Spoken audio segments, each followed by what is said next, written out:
दोस्तों ये खबर ऐसी है कि दिल पर अजीब बिजली सी गिरी है ये खबर सुन के। कि जितनी भी डिफेंस पब्लिकेशंस हैं वो ये बता रही हैं कि अमेरिका की टोटल रिलायंस जो है वो इंडियन पोर्ट्स के ऊपर है।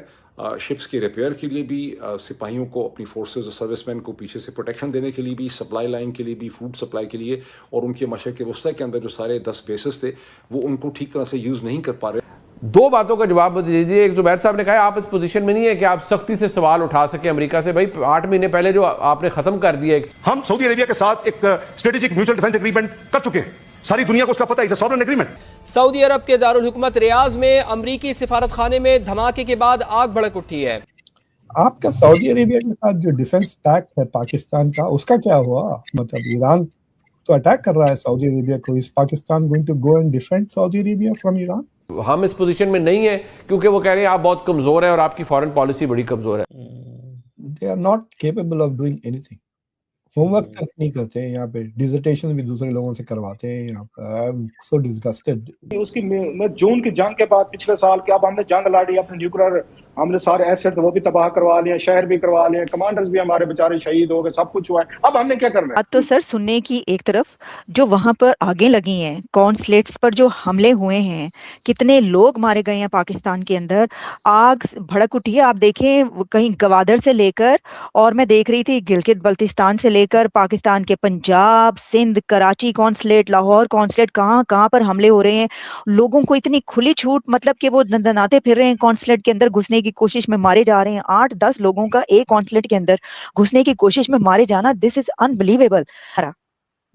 तो कैसे हो आप सब? उम्मीद करते हैं आप सब बहुत अच्छे होंगे। हिंदुस्तान न्यूज पे आप सबका स्वागत है। दोस्तों आज हम बात करने वाले हैं कि अमेरिका से दुश्मनी ली है पाकिस्तान ने, लेकिन पाकिस्तान ने अब दुश्मनी ले ली है सऊदी से भी, क्योंकि पिछले साल सऊदी के साथ पाकिस्तान का रक्षा समझौता हुआ था, जिसके तहत ये माना गया था अगर पाकिस्तान पे हमला होता है तो वो सऊदी पे माना जाएगा, सऊदी पे हमला होता है तो पाकिस्तान पे। लेकिन अब सऊदी पे हमला हो रहा है लेकिन पाकिस्तान कोई भी एक्शन नहीं ले रहा है, अपने पैर पीछे कर रहा है और दोस्तों ईरान के लिए फूट फूट के रो रहा है। तो दोस्तों देखते हैं आज का रिएक्शन वीडियो।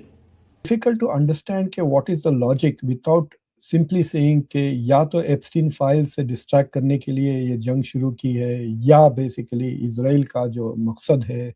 मगर आपने टक्कर कार्लसन का और जो माइक हकबी का जो इंटरव्यू सुना था, तो अगर उस शख्स को उसके बाद डोनाल्ड ट्रंप ने फायर नहीं किया तो सोचिए आप कि मतलब आपने सुना होगा ना कि मार्को रूबियो ने एक मेमो भेजा कि इस तरह की बातें ना करें, क्या वेरी स्पेसिफिकली, कि खासतौर से ऐसे वक्त जब ईरान पे हमला कर रहे हैं आप इस तरह के स्टेटमेंट्स ना करें।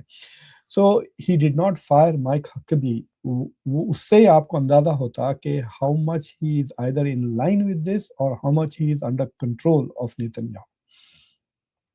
तो ये समझने की बात है। या आप उसको कुछ भी कह लें, या तो ज़ायनिस्ट लॉबी कह दें, इजरायली लॉबी कह दें, एपैक कह दें, Netanyahu, whatever it is, he is under the influence of Israel and its friends to such an extent कि वो अपनी ही पॉलिसीज के खिलाफ जाए।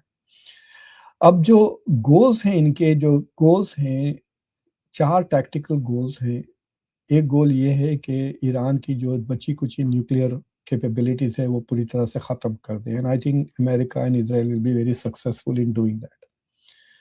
मतलब अब ईरान इस जंग के बाद मुझे लगता है कि सदियों, डेकेड्स लग जाएंगे to come back to where it is. और फिर इनकी जो बैलिस्टिक मिसाइल कैपेबिलिटीज हैं, उसके launch pads, factories, storehouses, stockpiles, वो भी ये तबाह करने वाले हैं, जब तक छोड़ेंगे नहीं। ये जो 4-5 वक्फा जो ले रहे हैं वीक्स का, that is what they are going to do. तीसरा जो गोल है वो इनकी लीडरशिप को मारेंगे, which they are doing a pretty good job. Khamenei को मार दिया, सुप्रीम लीडर को मार दिया, फिर उसके बाद नेशनल सिक्योरिटी कमीशन के जो कमेटी के चेयरमैन को मार दिया, डिफेंस मिनिस्टर को मार दिया। मतलब they have killed 40 top leaders. वो भी they will continue with that. तो जो लीडरशिप है उसको डिकैपिटेट कर रहे हैं। और जो चौथा गोल है वो IRGC और जो रिजीम की जो सिक्योरिटी फोर्सेस है उसको जितना डिग्रेड कर सकें वो करेंगे। आज की जो बमबारी हुई थी शहरों में, तो वो उन शहरों में बमबारी की जहां जहां आप कह सकते हैं कि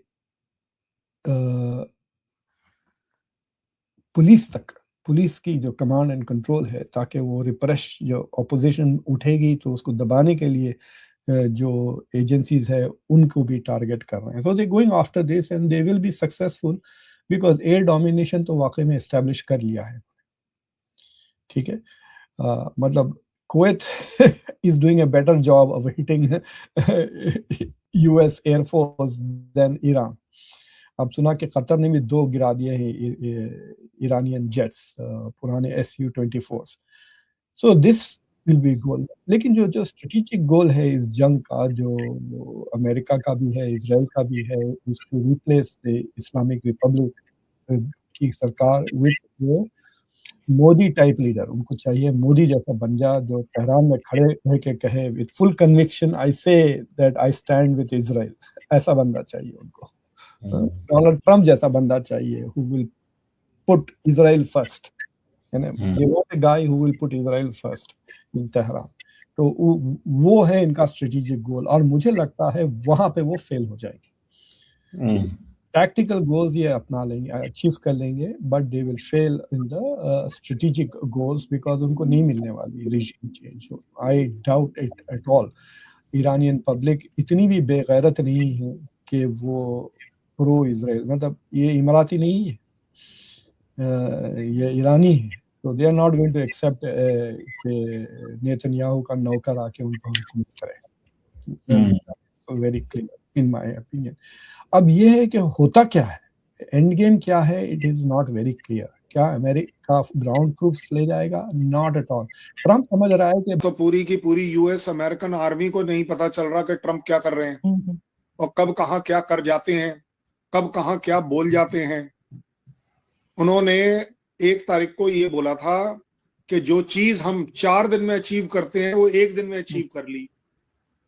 अब अगर उस पैरामीटर को लगाऊं मैं बाई चांस, तो जो 4 सप्ताह की लड़ाई वो बोल रहे हैं तो वो तो फिर 1 सप्ताह भी नहीं चलनी चाहिए. अगर उनका एक तरफ वो बोल रहे हैं कि चलिए जी खुमैनी साहब चले गए हैं इसलिए बातचीत आसान होगी, ये भी उन्हीं की स्टेटमेंट है, और दूसरी तरफ वो ये बोलते हैं कि ईरान बातचीत और डील करने के लिए तैयार नहीं है. मैंने वो जो उनकी 5 मिनट की एक प्रेस कॉन्फ्रेंस टाइप हो रही थी उसको मैंने सुना, और उसे आपको अंदाजा बिल्कुल क्लियर मिलेगा. एनालिसिस में साथ साथ दे रहा हूं. उन्होंने कहा मिस्टेक्स ऑफ पास्ट. भाई गलती तुम्हारे देश की थी, मुझे क्यों बता रहे हो? उसका खामियाजा मुझे क्यों होना चाहिए? क्या गलत था क्या नहीं? आप आज कॉम्पिटेंट हैं, आपके पहले वाले लोग अपने तरीके से कॉम्पिटेंट थे. उनका कहना है, बढ़िया बात, उनका कहना है कि मिसाइल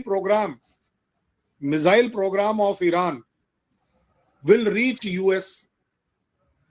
आपको अब रियलाइज हुआ है ट्रम्प साहब? ये तो 10 साल से चल रहा है. अरे भाई ईरान के पास जो मिसाइल हैं उनका क्या रेंज है आज की तारीख में, वो यूएस तक नहीं पहुंच सकती. तो मिसाइल प्रोग्राम में अगर वो अगले, मतलब ये वो वाली बात है, अगर यूएस टेस्ट करेगा इंटरकॉन्टिनेंटल तो वो डिफेंसिव है, और अगर ईरान या कोई भी और कंट्री 1 किलोमीटर की भी करेगा तो वो ऑफेंसिव है. बहुत अच्छी इंटरप्रिटेशन है.